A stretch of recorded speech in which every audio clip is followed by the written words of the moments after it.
Liverpool 2, Manchester United 2. And if there's one thing I have to say, people, is the Great Escape is on. The Great Escape is on. Leicester, watch out. Ipswich, watch out. Southampton, watch out. The Great Escape is on. We moved to 13th. Listen, we left there with something. And the thing is with this Liverpool team, we need to stop acting like they're 2004, 2005 Chelsea. We need to stop acting like they're 100-point centurions Man City. This is a Liverpool team that can be got at. And we frustrated Liverpool in the game. I felt like I left with something with the Ahmad goal as well. Like, we left there with something. We left there frustrating Liverpool. They could have went 8 points clear with a game in hand, but instead they went 6 with a game in hand. As a neutral, it was an amazing game to watch. Back and forth. In Liverpool in the cop end, we managed to contain them, but we left there with something. And I think it's time we stop pretending that this Liverpool team can't be penetrated. But realistically, we've seen these performances from Liverpool against Forest. Forest beat them. You know, Liverpool can be frustrated at Anfield. They got lap lights and everything.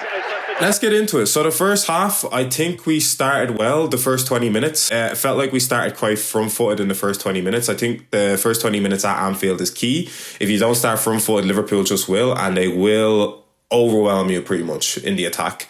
So it's key to contain Liverpool in the first 20 minutes. There was a few good chances. We seemed to expose Liverpool's high line, in particular Dalot. It was a bit more encouraging to see us expose Liverpool's high line, in particular from the left-hand side. Trent was getting exposed every single time, like a damn stripper. Trent, rise. Dalot can't keep skipping. I saw Dalot skipping past Trent like he wasn't there some parts of the game.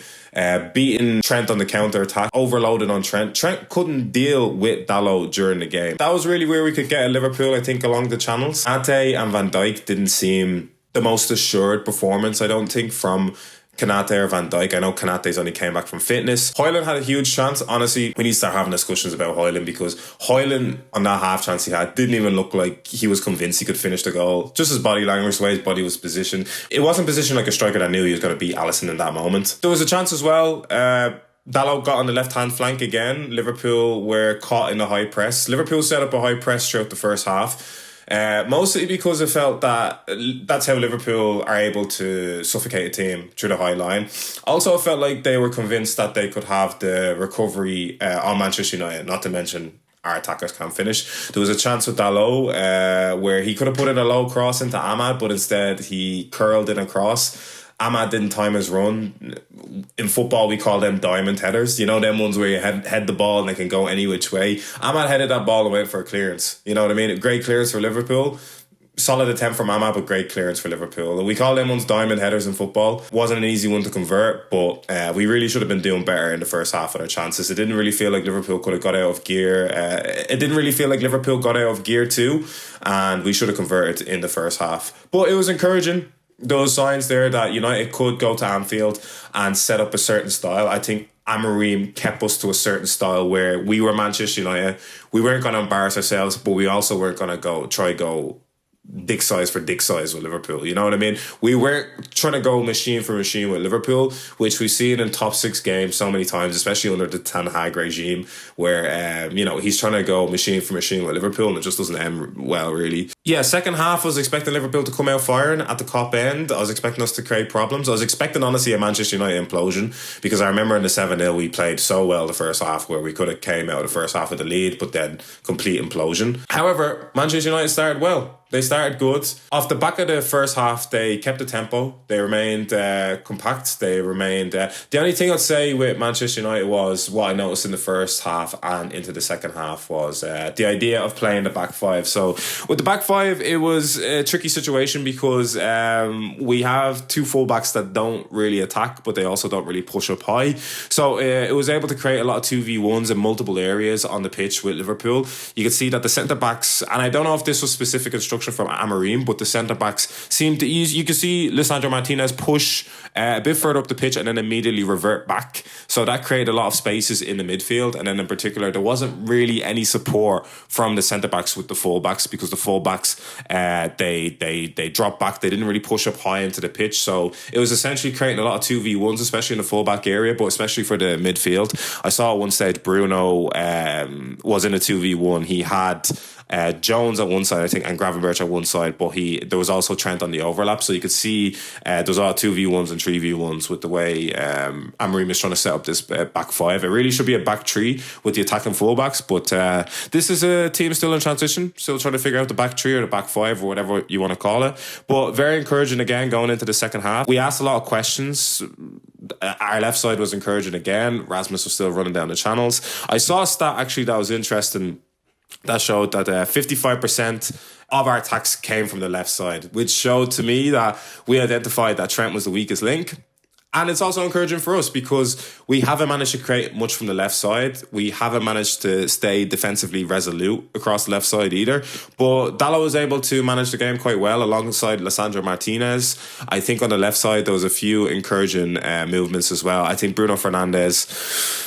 Well, we're missing the pace maybe of Rashford down the byline. You can see it a few times. A few byline passes were made to Bruno, but he just, couldn't keep up with the tempo on the left side. But when he moved further into the pitch, you could see Bruno as creative best down the middle of the pitch, creating incisive passes. Then Lisandro for me, this is the best finish this club has had this season. That Lisandro finish on the 52nd minute, roof of the net, crashed it on Alisson. One of my favourite finishes in football.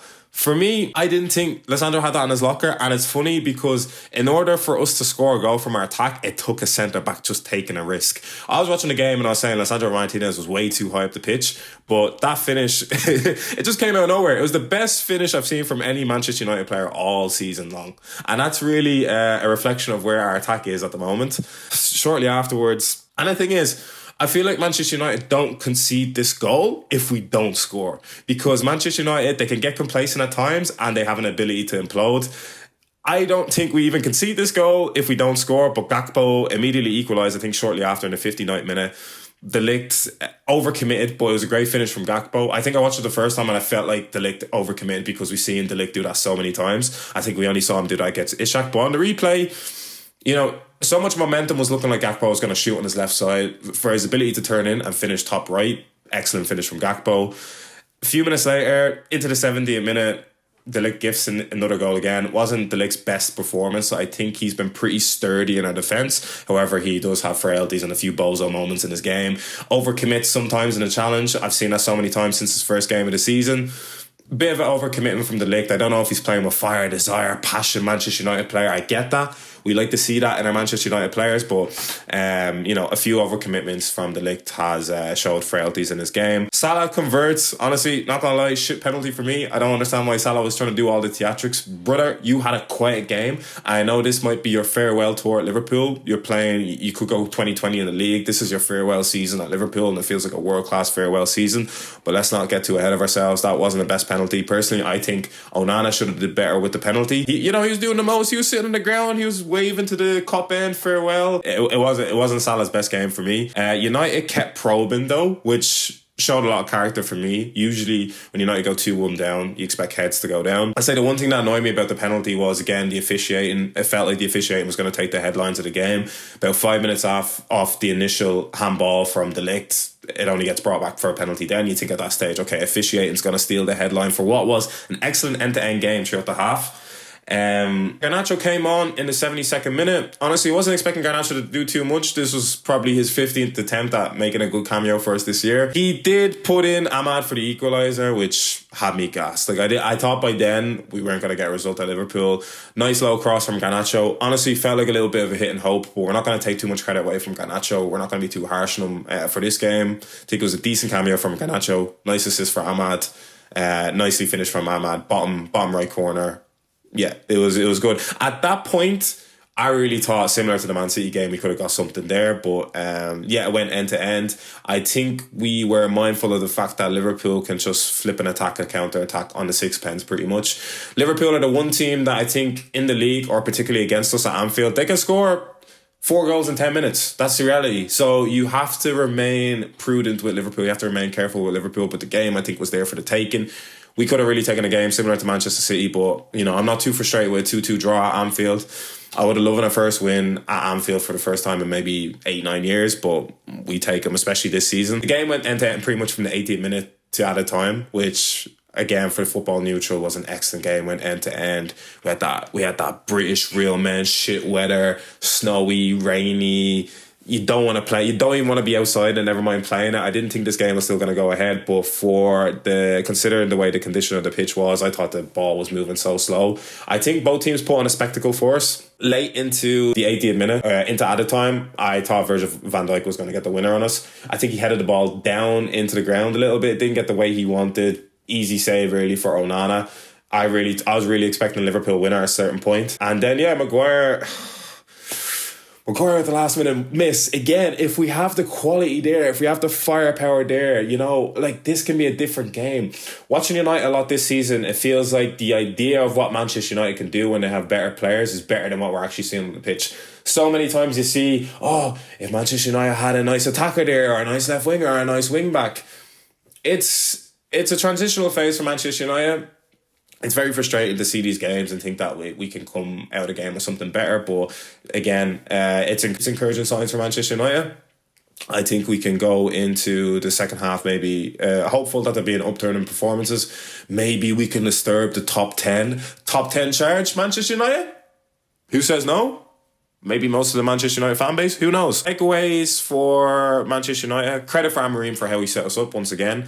It was pragmatism with character, with passing, with possession, capable of exposing Liverpool, especially in the high line. I think we sat back, we stayed compact, and we countered. I know people aren't a fan of that game, but it was also an element of us having possession, showing a bit of control. So it showed two elements. It showed a bit of counter-attacking, and it showed possession as well. Amorim, for me, showed his character in the game. Amorim showed his character in coaching as well. You know what I mean? There was a never say die attitude from the Manchester United folk. You could see us kind of pressing as well. You could see us even running back, which as a United fan is nice to see. It's nice to see passion. It's nice to see fire and desire. It's nice to see us chasing the game, even on the counter attack. Us running back. It's very encouraging. Yeah, as I said, Amorim, I think he needs to encourage the back fives to go higher, or even the wing backs in the back three. It makes for a more potent attack. The centre backs can cover the channels as well, so it doesn't leave us as exposed to any sort of 2v1s. Which is good. You want numbers in areas, and you want numbers in positions, and you don't want United to be vulnerable with numbers in players and numbers in positions. Pretty much. Again, it feels like officiating could have taken the headline. Michael Oliver before the game, Manchester United fans were saying it doesn't even matter if it's Michael Oliver officiating. We're holding 4 or 5-0, but it is frustrating when you're chasing the game. You can see that there's a bit of momentum there, and Michael Oliver, he's not giving Liverpool the fouls they're making in the counter attacks. He's not giving Liverpool as many bookings as us. I'm pretty sure Dalot got booked pretty early into the game. The Ligt got booked pretty early into the game as well. But Liverpool didn't seem to be getting the fouls. Honestly, we need to have conversations about the Núñez challenge as well on the Ligt. At one stage, he wasn't even looking at the ball. He was just looking at the Ligt and then raised the shoulder. In any other game, I'm arguing it could be a red. Honestly, I'm arguing it could be a red. So Bruno Fernandes, Unk might still have it. Uncle Bruno might still have it. Now, I was watching the first half, and I don't want to gas Bruno Fernandes' performance up too much. You can see a player for me still that's on the decline a little bit at this moment in time. He doesn't have that incisive pass. He doesn't have his pace to the game. There's a few frustrating times I noticed in the game where there was a ball sprayed to the byline that would have really, really created a counter-attack for us. Any pacey, competent, tricky left winger or Rashford could have really created a problem there, but instead it went out to Bruno Fernandes, who looked a bit out of place, looked a bit off kilter on the left-hand side. But when he cut in and he managed to move more centrally, for me, he was probably one of our man of the matches in particular when he drifted into the midfield. He was pulling off dribbles that I haven't even seen Bruno Fernandes do probably in his 5 or 6 years at Manchester United. So people are calling it one of his best performances. I wouldn't gas it up too much. I think it's just his ability to show that athleticism that we know Bruno has. A lot of people try to claim that he doesn't have that athleticism there. We know that, Bruno is capable of dribbling out of certain situations. Like we did see that a few years ago. We don't see Bruno dribble as much on the ball, but we see him dribble out of situations. And that was good to see too. You can see him in the midfield at one stage. He was skinning McAllister and Trent. And, it was good to see that side of Bruno. Just when you think he's finished, similar to the Man City performance in the FA Cup final, he pulled something out of the bag. In the big games as well. Stable performance as well from Ugarte. and Kobbie Mainoo in the pivot. I think it's better that we persist with Kobbie Mainoo and Ugarte pivot because they're more likely to learn how to play together rather than persisting with Casemiro and Eriksen, an old man, old timer, uncle midfield pivot. I can't do it anymore. I'd rather have the young guns there, a bit of athleticism in the midfield, something that can, keep us in the game in the midfield. And to be honest, they contained Gravenberch and McAllister. McAllister and Gravenberch didn't really impose themselves in the game. We weren't really watching the game going, wow, this midfield is dominating us right now. Like, it was a good game across all fronts. Trent. We need to talk about Trent Alexander-Arnold. My bro, I know you have Real Madrid in your head. I know you have eating paella in the sunset in your head and that. I do understand that, Trent. Madrid is a wonderful place. Spain is a wonderful place. But you need to pass the audition first. Real Madrid are monitoring Trent at the moment. I don't know if it's for his defensive capabilities, just some numbers at right back, or his attacking capabilities or his defensive capabilities. But Trent, you were a stripper in this game. There's no other way to put it.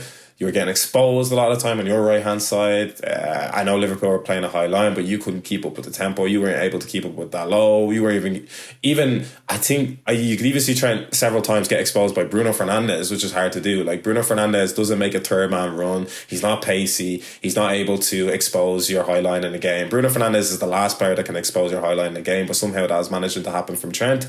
Trent, I know your head is in Real Madrid, but you need to rise for this Liverpool team this year. They're on a title charge. I've never seen a player convey so much of a poor attitude for a player right now that's in a title charge. You can see a lot of the Liverpool faithful kind of turning on him at the moment because of his body language and his performances. Trent, this was a game where you needed to rise. And honestly, a lot of crazy stuff that was happening for us was happening from the left side. And I think we would have been having different conversations if Liverpool lost this game. Wasn't Salah's best game for me. He was a bit quiet the majority of the game, bar the pen. I know he's been having a world-class season, but it wasn't his best game. I'm glad we were able to contain him. I hate that he still managed to get the GA.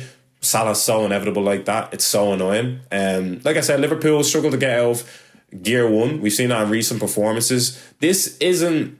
Let it not be mistaken, this is not the best Premier League side we've seen. Liverpool can be got at. And I think it's more of a reflection of the standard of the league this season. Arsenal look like the closest competitors to Liverpool right now, but they don't have the attacking power to really keep up with Liverpool. But, it shows that Liverpool can be got at. And most importantly, I think we have to show, as Manchester United, that we can't let Liverpool get comfortable.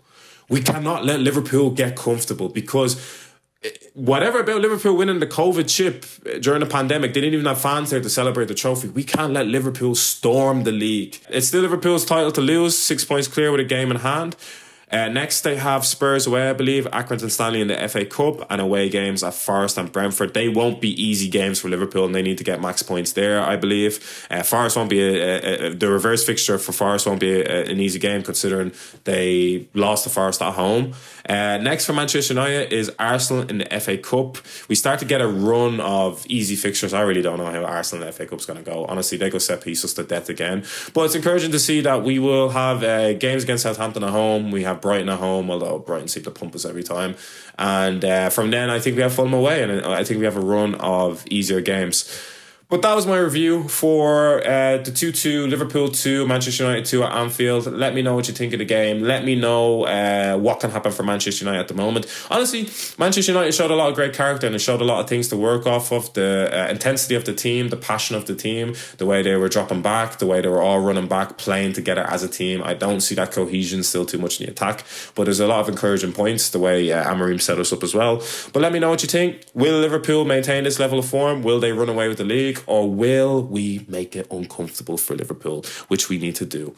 Thank you. That was the TSC, and I'll catch you in the next review.